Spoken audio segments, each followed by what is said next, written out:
se passe à ce niveau de la gestion, quelle qu'elle va être, la gestion des déchets à La Réunion? Pourquoi c'est aussi compliqué de prendre des décisions? Pourquoi le projet du Sud ne fait pas l'unanimité? On va essayer de poser la question à Jean Gaëlanda, donc dans Causement Réunionnais.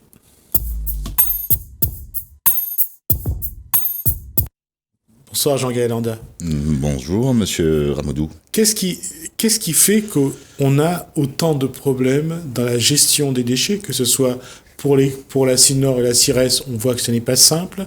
Pour la CAS Sud, le TCO et la Civis, ça ne fait pas non plus l'unanimité pour l'instant. Il y a une contestation qui se fait de plus en plus entendre. Qu'est-ce qui explique cette situation? Je crois qu'il faut prendre les faits tels qu'ils sont.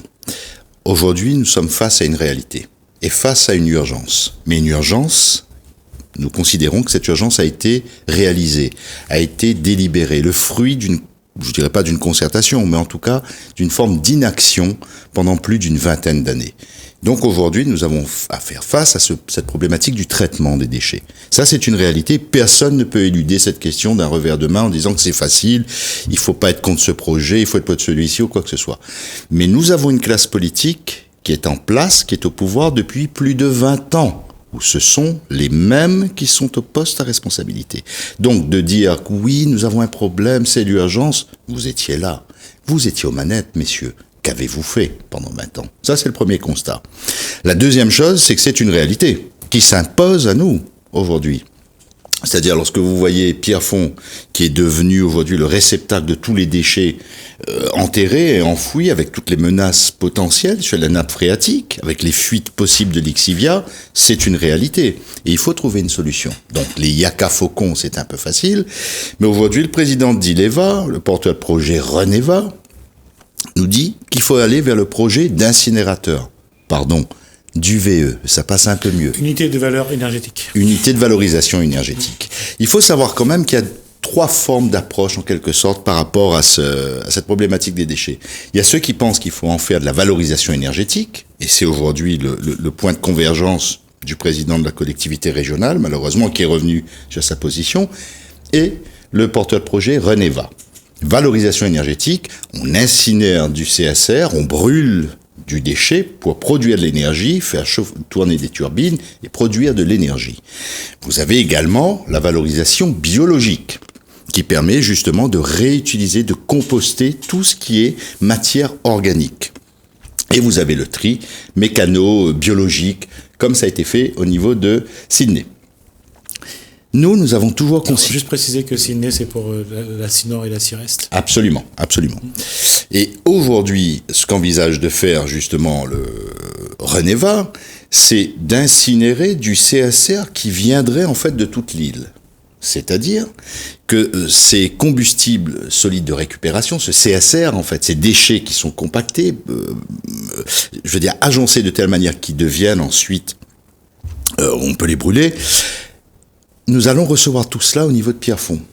Or, l'autorité environnementale, qui fait quand même autorité en la matière, par définition, met en avant les risques sanitaires très graves, notamment, bien sûr, pour les habitants de Pierrefonds, mais également pour les habitants de Saint-Louis, Bel-Air-le-Gol, qui se trouvent directement impactés avec le sens des vents, en fait, au niveau de Pierrefonds. Émet des réserves très, très, très lourdes en matière sanitaire, et Reneva nous offre des réponses très légères, très, très légères. Alors, il faut savoir une chose, monsieur Ramoudou, et ça, les gens n'en parlent pas beaucoup. C'est que la fumée qui s'échappe des tuyères, systématiquement, les industriels vous présentent cela comme étant de la vapeur d'eau. Or, il y a plus de 2000 molécules toxiques, 2000 molécules de substances chimiques qui en sortent de ces tuyères.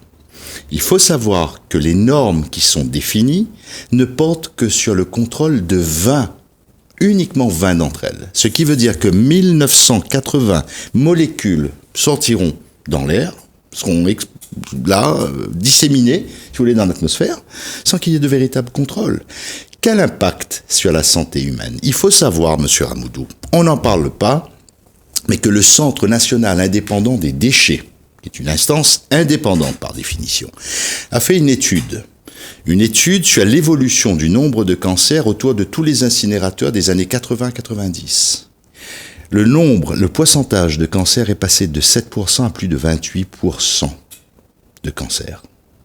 C'est-à-dire qu'il faut donc un temps de latence, un temps d'attente après la mise en fonctionnement de ces unités afin de voir l'évolution en matière sanitaire sur la zone.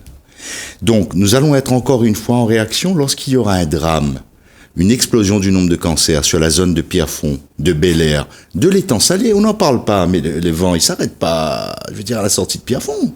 L'étang salé.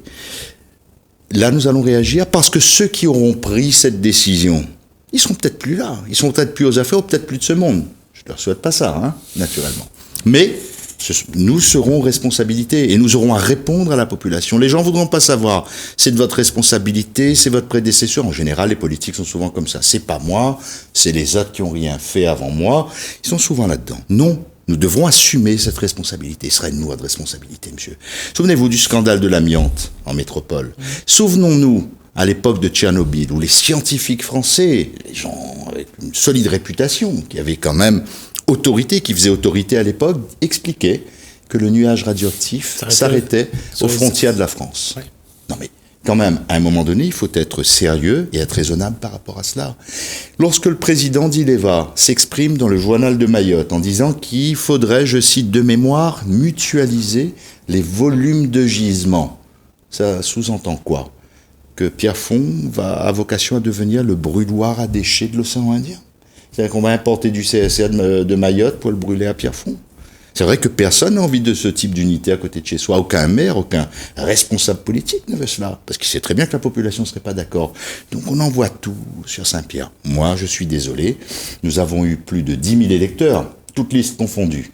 Naturellement, plus de 7 000 pour moi. Monsieur Doulouma, Madame Gobalou, qui étrangement fait je dirais pas un virage, mais en tout cas, fait peut-être dans la réelle politique.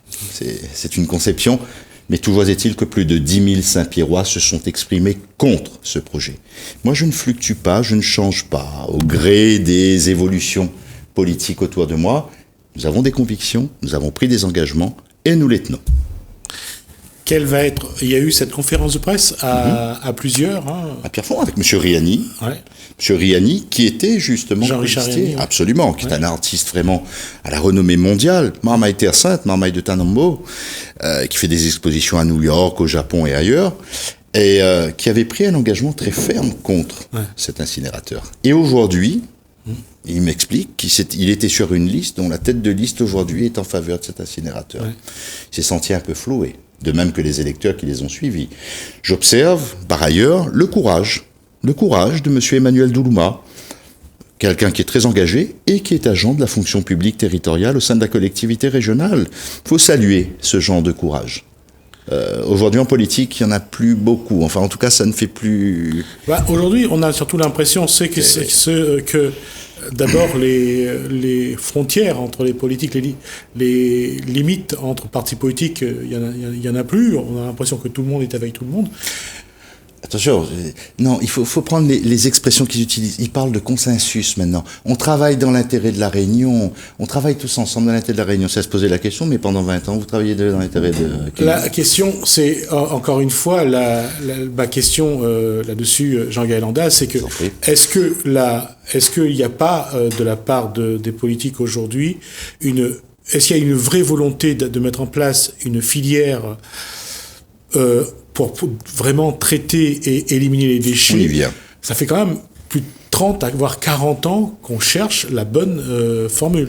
Quelqu'un qui a été conseiller régional et un homme pour lequel j'avais j'ai toujours un immense respect, mais qui n'est plus de ce monde aujourd'hui, feu monsieur Marc-André Waro, qui était à l'époque président de Cycléa. Il m'avait expliqué à plusieurs reprises et avec beaucoup de détails, j'allais dire des arguments très circonstanciés et précis, qu'aujourd'hui, une bonne partie des plastiques et autres sont envoyés vers l'Asie. Quand on parle de valorisation matière, à contrario de la valorisation énergétique qui consiste à brûler, la valorisation matière, c'est de prendre le déchet, de le considérer comme une ressource, c'est-à-dire que ce plastique, ce carton, ce bois est susceptible d'être réutilisé comme matière première, secondaire. En d'autres termes, ce sont de véritables filières qui se créent avec à la clé des milliers d'emplois, parce qu'il faut trier tout cela. Aujourd'hui, avec l'UVE, c'est à peine 60 emplois que nous allons créer pour plus de 300 millions d'euros d'investissement. Pour ceux qui causent en euros et n'ont encore le souvenir en anciens francs, c'est plus de 2 milliards de francs. Pour 60 emplois, même, on a le droit de se poser des questions par rapport à cela. Pourquoi ne pas avoir privilégié plutôt cette valorisation matière? J'insiste sur la valorisation matière. On réutilise, on recycle les plastiques. Non, là on va tout compacter, broyer tout cela, en faire du combustible et l'incinérer. Quand même, enfin je sais pas, c'est un choix, c'est une orientation, c'est une politique qui aura plusieurs impacts. Que disent les autorités en la matière? Ils vous disent que tout va bien, en fait, qu'il n'y a pas de souci, les autorités. Il y a une enquête publique qui est en cours, qui s'est arrêtée donc le 27. Moi, ainsi que d'autres personnes, nous sommes allés émettre nos avis dans les cahiers auprès du commissaire enquêteur et d'autres commissaires enquêteurs qui étaient présents, où j'ai expliqué d'une part nos craintes et d'autre part que cet investissement extrêmement onéreux n'allait pas créer tant d'emplois que cela, à peine une 60aine d'emplois. Vous savez par ailleurs, monsieur Ramoudou, qu'en fonctionnement cette unité va nécessiter la mise en circulation de plus de 90 semi-remorques supplémentaires par jour sur la RN1. Quand on connaît aujourd'hui le coma circulatoire que rencontre la Réunion, ce que vivent les gens au niveau de Cambé, au niveau de Pierrefonds le soir pour aller vers Saint-Louis, on se pose la question, est-ce que ce projet est-il au fond si respectueux de l'environnement? Parce que vous avez remarqué, monsieur Ramoudou, qu'aujourd'hui tous les politiques, dans ce qu'ils expliquent, les hommes politiques, dans leurs projets, dans leurs délibérations, ils parlent d'éco-citoyenneté, nous allons porter un projet vertueux en faveur de l'environnement, c'est-à-dire qu'ils mettent du vert un peu partout, mais par contre ils prennent des décisions contraires. Allons plus loin, monsieur Ramoudou, parce qu'au fond, quand vous regardez la création, la portée de ce type de projet, est-il réellement respectueux de l'environnement? C'est-à-dire que nous allons inciter le consommateur réunionnais à créer encore plus de déchets, à générer du déchet. Vous nous expliquez que c'est pour apporter justement un plus en matière énergétique. Cette UVE ne produira pas plus de 3% d'électricité qui fait partie intégrante du mix énergétique qui a été voté là par la collectivité régionale et contre lequel je me suis élevé parce qu'il intègre justement la combustion de CSR. La combustion de CSR. En un mot, vous êtes en train de nous dire qu'on veut que le Réunionnais produise moins de déchets, mais de l'autre, vous créez une unité à plus de 300 millions d'euros pour en brûler. Il faudra bien trouver quelque chose à mettre dans la machine, dans le bestiau quand même. C'est peut-être pour ça qu'ils veulent aller sur l'océan Indien. Donc, Pierrefonds aurait vocation à devenir le brûloir à déchets de l'océan Indien? Moi, je m'insurge contre cela. Moi, je ne veux pas de cela pour la Réunion, pour mon île, pour mon territoire. Alors, quelle va être la démarche je ne sais pas si vous serez toujours en consensus, mais quelle va être la démarche après cette conférence de presse? Écoutez, nous, ce qu'on fait, c'est qu'on essaie de sensibiliser la population. Je crois que l'acteur principal dans cette affaire-là, ce sont quand même les habitants. Ce samedi, nous avons fait du porte-à-porte à Pierrefonds, nous avons rencontré des habitants de Pierrefonds. Il y a des gens qui nous expliquent leur plus grand effarement par rapport à cela. C'est-à-dire qu'ils ont le sentiment qu'à peine ils ont été consultés ou quoi que ce soit. Savez-vous, monsieur Ramoudou, que des gens qui avaient l'intention de vendre leur villa du côté de Pierrefonds, lorsque les acquéreurs potentiels ont appris que l'incinérateur allait se retrouver de l'autre côté de la 4 voies, ils ont renoncé à faire leur acquisition et ont préféré aller s'installer aux Avirons. C'est-à-dire qu'il va y avoir une dépréciation du prix du foncier sur toute la zone. Est-ce que c'est ce qu'on souhaite pour Pierrefonds? Il y a quelque chose d'incohérent dans cette affaire-là. Parce que regardez toutes les politiques qui mettent en place, réduction du volume de déchets, il faut diminuer le nombre de déchets et autres, et vous faites cette unité. Autre point, lorsque vous voyez toutes les marchandises qui rentrent à La Réunion, et ça c'est une décision politique forte qu'il faut prendre, réduisons le nombre d'emballages. Vous achetez une cafetière, dans le carton. Dans le carton, il y a le polystyrène pour protéger la machine. Autour de la machine, il y a encore un emballage en plastique et le tout est enveloppé dans un sachet en plastique. Les plastiques, c'est quoi, monsieur Ramoudou? Ce sont des sous-produits pétroliers. Alors, quand on nous explique, pour justifier l'UVE, Oui, mais vous voyez, aujourd'hui, la production électrique de La Réunion provient de la combustion d'énergie fossile, monsieur Anda. Je dis très bien, mais quand vous allez brûler du CSR, vous n'allez pas brûler du plastique, des sous-produits pétroliers. C'est exactement la même chose. Exactement la même chose. À plus de 300 millions d'euros? Je dis non. Il faut avoir le courage de ses opinions. Alors, est-ce qu'il y a aujourd'hui une démarche, une stratégie que vous allez définir pour essayer de faire changer d'avis à... Écoutez, M. Ramoudou, il faut être réaliste. Aujourd'hui, nous étions, quasiment 7 élus au conseil municipal de Saint-Pierre. Il y en a 3 qui ont choisi de soutenir l'incinérateur. 3 personnes que j'ai fait élire sur ma liste, qui ont choisi de soutenir l'incinérateur. Nous sommes quelques irréductibles à toujours ferrailler contre ce projet. Mais il faut être réaliste, la loi du nombre l'emporte, la loi des majorités l'emporte. Lorsque le président d'Ileva se gausse d'avoir les 24 maires des 24 communes, tous les présidents des intercos qui sont d'accord, qui sont en phase, ce sera de leur responsabilité, l'implantation de ce projet. C'est ce que j'ai dit au président de région en visioconférence lors de la dernière assemblée plénière. Nous aurons toutes et tous cette responsabilité sur les épaules, d'avoir imposé cette solution aux Réunionnaises et aux Réunionnais. Peut-être serait temps que le créole y rouvre les yeux, mais je dirais, non pas en étant défaitiste, mais que c'est un peu tard. Hein? Reste quand même que sa décision pourrait intervenir quand, à peu près? Je pense que ça va aller vite. Enfin, en tout cas, là, aujourd'hui, l'enquête publique est terminée. Tout cela va remonter au niveau de la préfecture. Je pense que d'ici l'année prochaine, il devrait lancer son projet. Je sais pas. Nous sommes combien être contre, M. Ramoudou?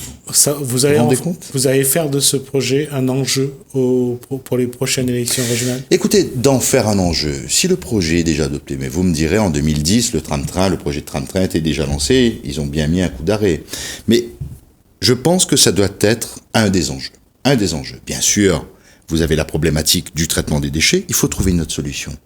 Arriver au pouvoir au niveau de la collectivité régionale, c'est de mettre un coup d'arrêt par rapport à cette décision qui aura été prise. Première chose. Mais vous avez le problème de la circulation à La Réunion, du coma circulatoire. Vous avez énormément d'autres problématiques à régler. Regardez, je suis revenu là avec les documents, les derniers chiffres là au sujet de la pauvreté à La Réunion. C'est pas normal que plus de 220 000 Réunionnais vivent à peine avec 800 € par mois. Est-ce qu'on se met à la place de ces gens-là? Personne ne se met à leur place. C'est une réalité. Je vois que Saint-Pierre, la ville attractive, la ville en plein boom, développement économique, les entreprises et tout, fait partie des 20 villes les plus pauvres de France. Est-ce que ça, c'est normal? Plus de 38 000 personnes, 38 000 Saint-Pierrois vivent quasiment en dessous du seuil de pauvreté. Est-ce que c'est acceptable? Je crois qu'il y a de véritables enjeux qui sont là devant nous, mais c'est à nous de savoir les aborder avec beaucoup d'humilité également. C'est pas de jeter la pierre à l'un, à l'autre ou quoi que ce soit, mais c'est d'apporter, non pas de l'espérance, mais des solutions. Avec beaucoup d'humilité, avec beaucoup de respect, mais surtout des solutions qui soient réalistes et réalisables. Ce qui veut dire que puisque on part vers des élections au mois de juin, vous allez vous engager dans cette démarche-là? Absolument. Ça, c'est clair et net que nous aurons à réfléchir. Ça a déjà été entrepris depuis un moment, mais en tout cas, nous sommes sur cet axe-là. Il faut avoir le courage de ces convictions. Encore une fois, vous voyez, M. Ramoudou, je n'appartiens à aucun mouvement. Et je suis très libre de moi. J'attends pas que l'un ou l'autre me dicte ce que je dois dire, penser ou faire. Nous avons des convictions, on se bat pour elles, on les fait vivre. Ensuite, les gens y adhèrent ou pas. Mais en tout cas, il faut avoir le courage de le faire. Et en ce sens, j'observe qu'à La Réunion, vous avez comme ça des jeunes, je pense notamment à M. Alec, Croire et Oser, ce sont des jeunes qui ont, encore une fois, qui sont pétris de convictions, trentenaires, qui aiment La Réunion, qui aiment notre territoire, et qui ont envie de se battre pour La Réunion. Pour vous, c'est essentiel qu'une nouvelle génération émerge. Absolument. Vous voyez, regardez, on nous brandit l'urgence par rapport à la problématique du traitement des déchets, ces 7 millions de tonnes de déchets enfouis à fond et tout. Mais comme je l'ai dit au président, là c'était à la Civis, je le lui ai dit. Je l'ai interpellé en disant, monsieur, ça fait plus de 20 ans que vous êtes au pouvoir, et vous êtes en train de nous dire que c'est les politiques qui ont rien fait avant vous? Quand même, à un moment donné, il faut être sérieux. C'est-à-dire que vous avez des gens qui entretiennent ce climat-là et qui mettent les Réunionnaises et les Réunionnais devant le fait accompli. On peut plus rien faire, il n'y a plus rien, il n'y a plus d'autre solution, il faut faire ça. Mais monsieur, vous avez fait quoi pendant 20 ans? Donc voilà. Je crois que le renouveau de la classe politique sera salutaire pour la démocratie. Oui, mais comment faire un renouveau politique lorsque Ils tiennent tout entre les mains. C'est une réalité. Aujourd'hui, Et cet état des lieux en matière de pauvreté sur notre territoire explique beaucoup de choses. Parce qu'au fond, on se pose la question, est-ce qu'au fond, ça ne les arrange pas que cette population, ce tissu social, soit dans ce niveau de précarité? Ça ne les arrange pas. C'est tellement plus facile pour certains d'entre eux d'acheter quelqu'un avec une barquette mangée, avec une dodo, avec une pile plate. Pauvre Timor, Maillot donne 20 €, il faut aller voter le dimanche. C'est tellement plus facile. Il vaut mieux ça qu'avoir une population qui ait un sens critique, qui soit libre, indépendante, qui ait cette faculté à penser et à juger les politiques à l'aune de leur réussite ou de leurs échecs. Merci Jean-Gaël Landa. Merci beaucoup, M. Ramoudou. Pour ces informations. On va essayer de suivre avec vous aussi la démarche qui va être menée justement à La Réunion pour ce projet de d'élimination du déchet. Ça fait un moment que ce dossier est sous les coudes et ça fait un moment qu'on essaye de trouver des solutions, mais à chaque fois, il y a des éléments qu'on n'a pas et qui bloquent les dossiers. Merci encore, Merci Jean-Gaël beaucoup, Landa. M. Ramoudou. Merci à vous de nous avoir suivis. Merci Hélène, merci François. Je vous dis à bientôt.